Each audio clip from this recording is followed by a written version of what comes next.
welcome back to another brand new episode of Throwback Thursday. Today we're going back to 2003 and opening this box of 03 TOPPS Update, or TOPPS Traded and Rookies as it was called back then. This is a hobby box and it will include one autographed or relic card in the box. So we can see it looks like we got Hall of Famer Jim Thome and also Ivan Rodriguez on the front of the box, along with Jeff Kent, who probably should be in the Hall of Fame. He does have the most ever home runs by a second baseman. There's 24 packs with 10 cards each. So let's go ahead and open this up and see what we can find. These boxes sell for around $150 a piece on eBay, and I think most of the listings are between like $160 to $300 I've seen as high as, but obviously who's going to buy a $300 listing for a box? You can buy one for $160. I picked this one up at a card store, Juniata Cards, which always has great older boxes. I picked this up like a month ago, and now we're going to rip this open right now, and it's going to go to Anthony Glass. So Anthony, thank you for sponsoring this video. If you'd like to get your name on a card to sponsor a video like this one, or to participate in any of our case breaks, our next live stream will be tonight. Actually, we have an auction. Anybody can participate in the auction if you have PayPal. Our next break will be on Saturday for the Box Wars, the Saturday Showdown. And if you just sign up on Patreon, all the information is there. Take all of your signups there. But anyway, here we go. There's the odds. They're really tough to see because of the glare. Let's see what we can find. Basically, I looked over the rookie checklist. There's not a whole bunch on the rookie checklist. Maybe the best name might be Shane Victorino. I did see Miguel Cabrera and also Adam Wainwright do have a prospect card in here, so we'll see if we can find them. And you notice I had to do a little bend there. This is the very treacherous era of cards, the early 2000s, where they would stick together a lot. Luckily, we have no paper loss going on here so far. There's a Byung-Young Kim, Chrome, and Matt Diaz first year. You might remember him most vividly with the Braves. So a couple Chrome cards per pack, which is pretty cool. Here's next. We've got Carlos Baerga. I will always remember him as a member of the Cleveland Indians. Very nice double play combo. Carlos Baerga and Roberto Alomar. There's Jeff Kent, who's the cover boy of the box. Just could not find his way into the Hall of Fame, though, despite being on the ballot for 10 years. Never got the 75% of the vote. There's Mike Fetters. That is a gold card. It's numbered out of 2003 on the back. And our Chromes are Shannon Stewart and John Mark Sproul, who I don't think ever even made the big leagues. I could be wrong, but that's a name I've never heard before. Next pack up, we got Rajai Davis, who I don't think he plays anymore, but he was a big hero in the 2016 World Series, at least for the Indians. Indians almost pulled that one off. They were up, weren't they up 3-0 and ended up losing to the Cubs. We've got Willie Ayer is the last one there. And we've got a little bit of stickiness going on. There's Chin-Ming Wong. That's his first year card. So they had not yet come out with the rookie card little official logo yet. That would come, I think, a couple years later. I'm trying to think when I first remember seeing the rookie card logo. Was it 05? Here's the Chrome cards. And then they would overhaul it to what it is today a few years after that. I used to use like a yellow, brownish one.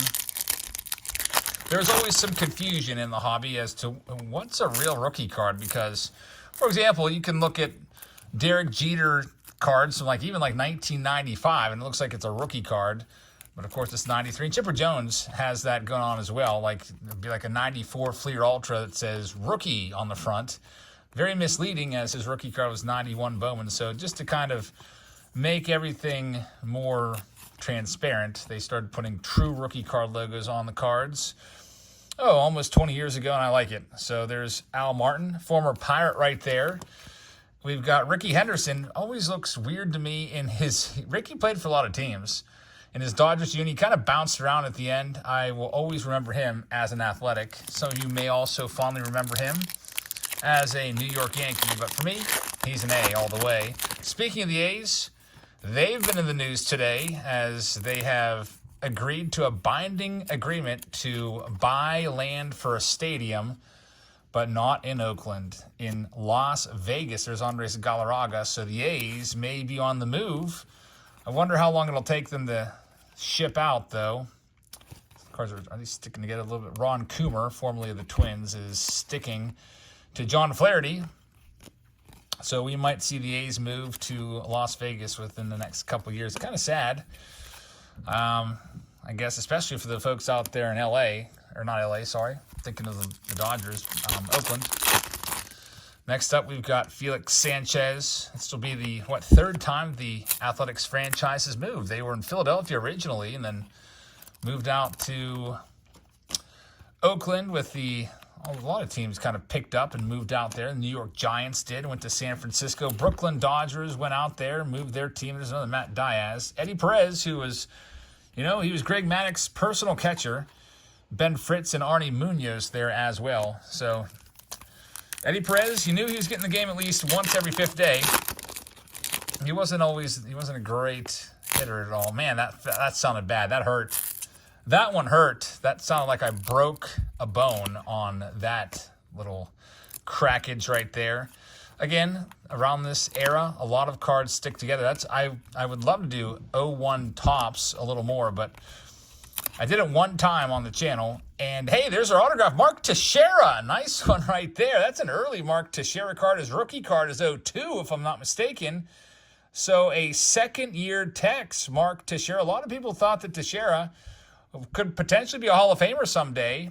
During his playing days, he didn't really have the stats when it all closed up for him. But that's a pretty good one right there, and it's always nice to get an autograph instead of a relic, because typically, just like most of the time, you get relics in hobby boxes, so it's always nice to hit one of those. And we got a nice one there, Mark Teixeira, not some bum that no one's ever heard of before, like John Sproul's, or whatever his name was earlier. There's Jose Guillen. I always used to like him, along with Jay Bell. Jay Bell was one of my favorite players for a while. One of my favorites. He wasn't my favorite, but I liked him a lot. He was probably a top 5 player for me. Back around like 89, 90, when he was batting second for the Pirates.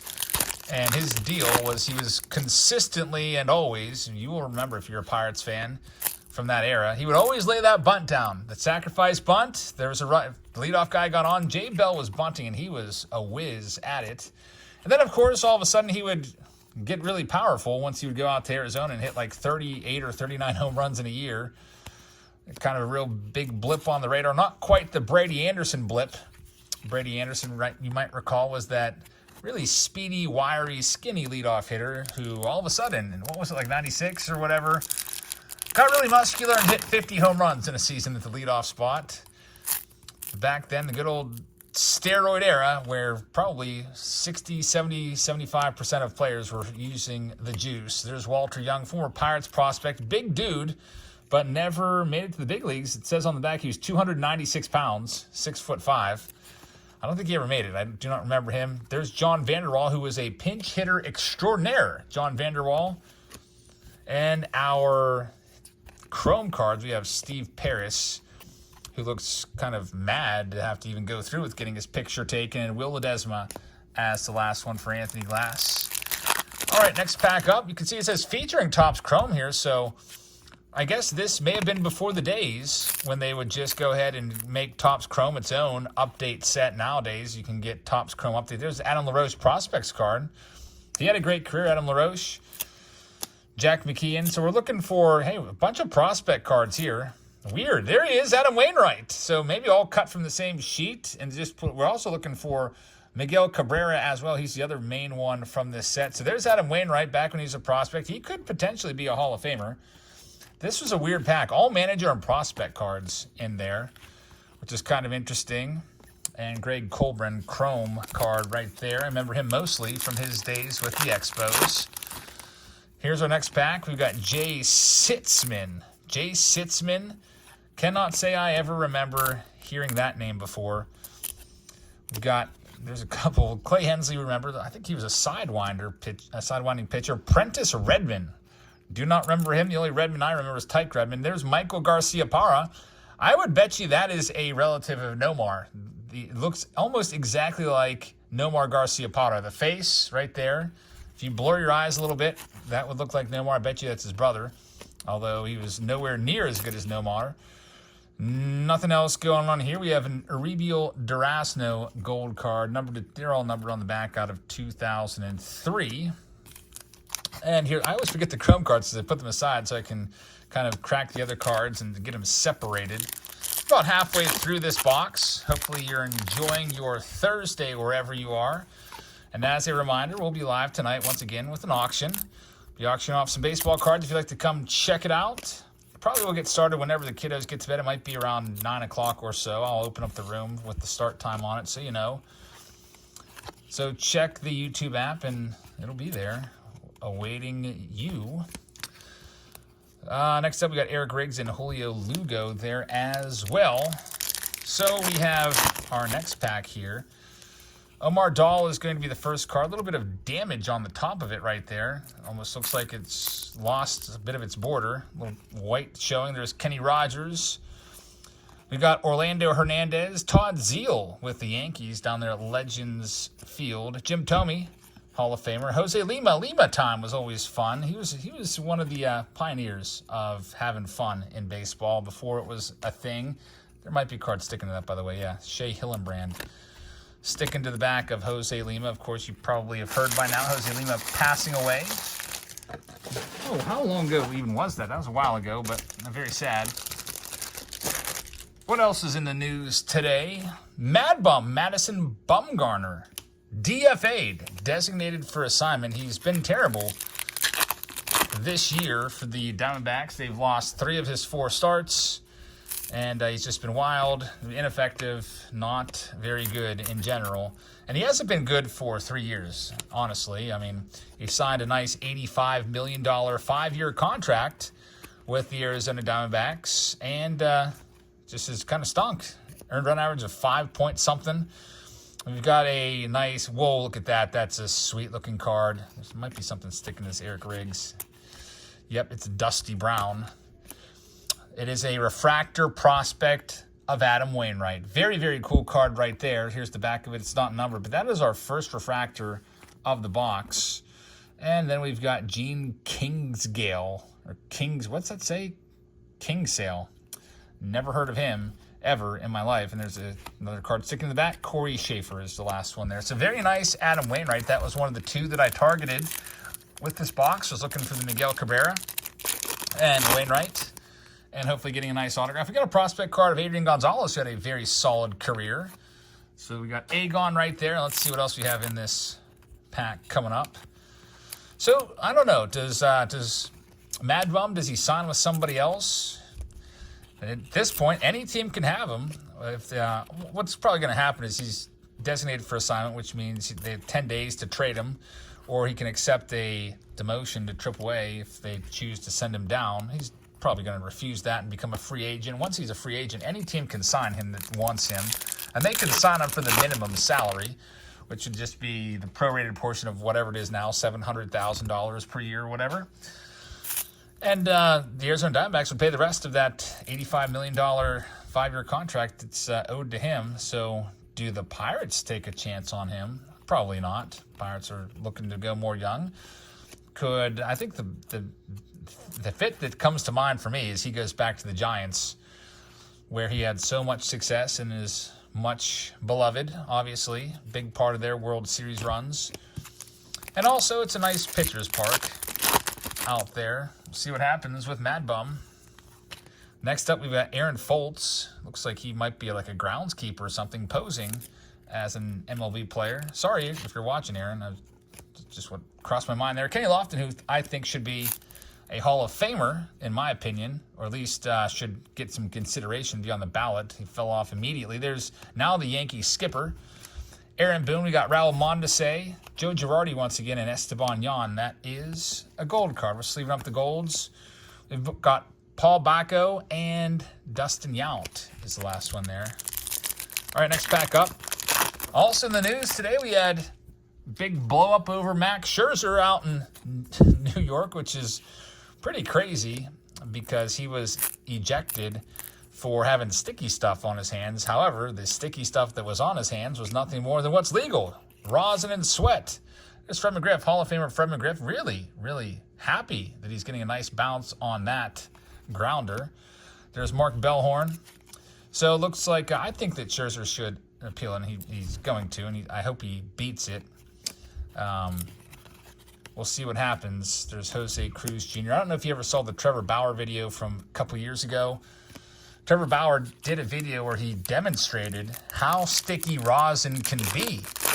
He actually took some rosin, wiped it with some sweat, and then he made he went like this with his hand, and he was able to palm a baseball or just put a baseball in his hand and it stuck like that without even gripping it. His hand was so sticky. So I think that I don't think Scherzer did anything wrong. I hope he's allowed back and doesn't face any disciplinary consequences. There's Brandon Webb, former Cy Young Award winner right there, but then he blew his shoulder out, and then that was it for Brandon Webb.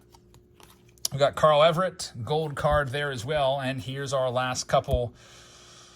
John Sherholz and Dave Pember is the last one. So we're down to just 4 packs left in this 03 Topps Traded video. I always liked Topps Traded as a kid. I would always look forward to it. You can look for some of the good rookies.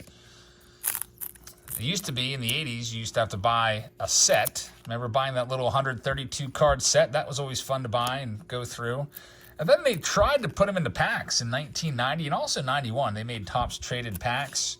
I don't think those went over so well because they kind of abandoned that idea after just 2 years. There's Sean Burnett, who looks like he might be mid-burp there. Prospect card, Sean Burnett. And we got Jose Hernandez, who is always a strikeout king at the plate, which is not a good thing. I think for a while there, he may have actually held the single season record for most strikeouts by a hitter. He struck out a lot, and I think that was eventually eclipsed by Mark Reynolds, and then who knows? I don't even know who has it now. Who has the strikeout record now as a batter? Is it still Mark Reynolds, or did he get beat by somebody? There's just so many strikeouts. That record has changed hands a few times. Kind of tough to keep up with it. We've got Greg Vaughn, former slugger right there. And here we go, Tony Clark and Scott Williamson. Tony Clark now is the Major League Baseball Player Association's union head, so he's the boss of the union, which is kind of cool for him. Gets to be involved in the negotiations. Luckily, we have labor peace. And look at this. We have a transactions. Juan Pierre Gamey's bat. I was not expecting to get anything else. A bonus hit. We have an autograph and also a relic in here. Juan Pierre, former World Series champion, I guess, was that 03 that he probably got the ring? Juan Pierre. Nice one. Yeah, 03. The Marlins won the World Series in 03, which is pretty cool. So I wasn't expecting on the front of the box. It says one autographed or relic. Not one autographed card and one relic. So we'll take it. Anthony Glass, we'll take it. Little bonus hit. There's Roberto Alomar, who is a Hall of Famer. We got Royce Clayton right there, making a nice little backhand play. Rick White, former Pirate. Jay Bell and Jeremy Burnitz. A lot of former Pirates in there, minus the Royce Clayton. Jeremy Burnitz was our big free agent signing in like 2007 after he was washed up. Oh, another former Pirate, Jeff Suppan, who we signed after he was washed up. That's what we do here in Pittsburgh, sign washed up veterans. However, we signed a veteran this year that's really paying dividends. Andrew McCutchen is really doing well. He's kind of like found the fountain of youth, I guess. Past couple years, not that great in Philadelphia with the injuries and low batting averages, and he's back right now, and hopefully he can keep it going. There's Ivan Rodriguez, have like a late career flourish for Kutch. I would love to see it. He's one of my favorite players.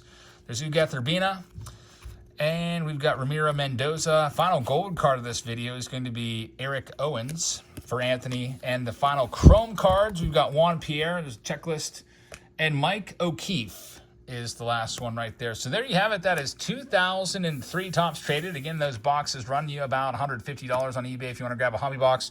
The jumbo boxes will be a little more. And that's all we have for you right now. We'll be back in a little bit with our live auction tonight, so I hope you can join us for that.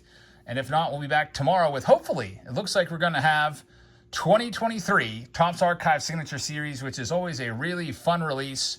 It is like a lottery ticket.